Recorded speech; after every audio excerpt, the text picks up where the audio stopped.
Thanks for checking out Flipside. I'm Ben Gagno. We're here today with General Motors Director Dan O'Connell. GM is working on hydrogen fuel cell cars, a cutting-edge technology they believe is the car of the future.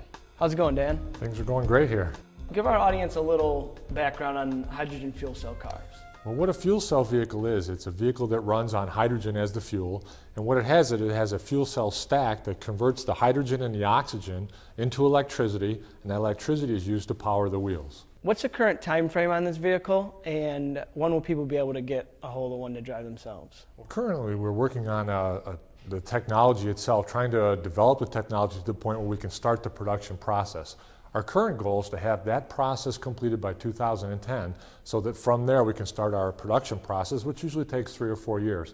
So you'll be able to see vehicles on the road between now and then in the fleet application, but be able to start purchasing them sometime after that. I understand you have an Equinox vehicle and a Sequel vehicle. What's the difference between the two?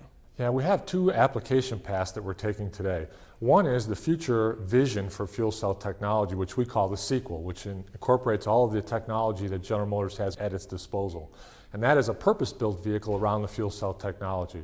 The Chevrolet Equinox that we're using also has the fuel cell technology, but it's in a current production vehicle. That allows us to do more rapid cycles of development by using a current production frame and then just putting the fuel cell inside of that. What is hydrogen fuel and how does it differ from gas?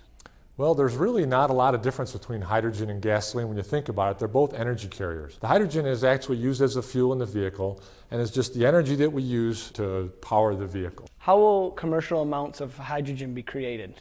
One of the beauties of hydrogen is that it's abundantly available in a lot of different ways. Today it's used in a lot of industries, in the chip manufacture, in the desulfurization of gasoline.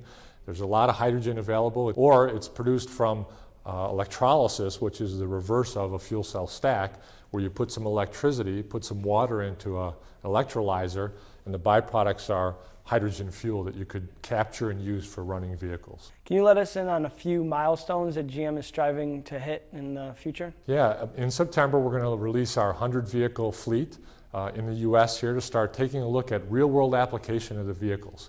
Those vehicles will be driven by mainstream customers on a lease process. So that's the next big milestone for us, is to get some real world experience. The second would be to get the infrastructure out there so that you can get fuel all across the United States. Okay.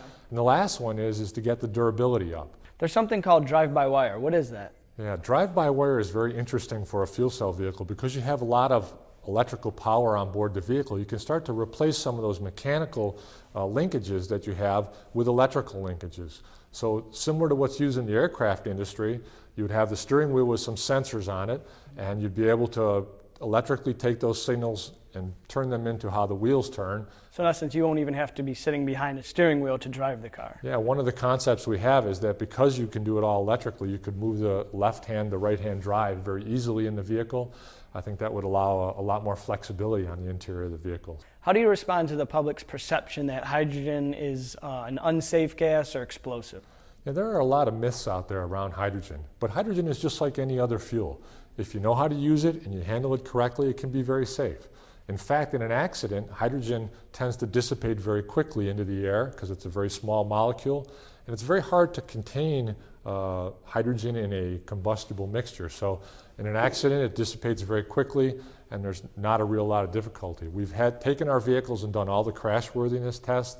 We've done all the drop tests. We've done ballistic tests on the tank. They're all certified and perfectly safe.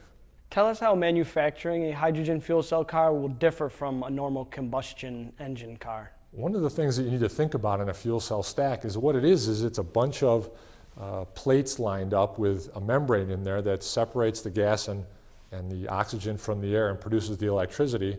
And they're very much akin to a deck of cards, if you will. So in a manufacturing process, the fuel cell itself could be manufactured very easy by bringing the parts together like a deck of cards, holding them together, bolting them up, and then installing them. So isn't it true that because they're stackable, today, from my understanding, GM and all the companies make one type of engine in one plant, one type of engine in another plant, and so on and so forth. But with these being stackable, you can make like the very strong engines or the smaller engines in the same place. Yeah, fuel cells are inherently scalable. As you add more cells, you get more power. So that's one of the beauties of a fuel cell is you could have the same footprint and yet make a larger stack for a larger vehicle and a smaller stack for a smaller vehicle. Okay, great. How a fuel cell vehicle works is the air comes in through a compressor, runs through the fuel cell stack, which is located right here. The hydrogen comes from the tank through some standard production injectors into the stack itself here. The stack is a series of plates lined up here. The hydrogen flows in, the oxygen from the air flows in, they combine to make electricity, with the byproduct being water, and then it goes out the exhaust similar to what you have today. The system is cooled by pretty much a conventional radiator out front. This box you see on top is the power electronics that converts that DC power into the AC power to drive the wheels. Okay. And for people that don't know, what is the exhaust? One of the beauties of the fuel cell vehicle is that it's zero emissions, so the only thing that's coming out is water, and it comes out of the tailpipe in its vapor form. So. All right, great. That's been 5 minutes with GM Director Dan O'Connell, who's let us peek under the hood at this cutting-edge fuel cell technology right here in Honeoye Falls, New York.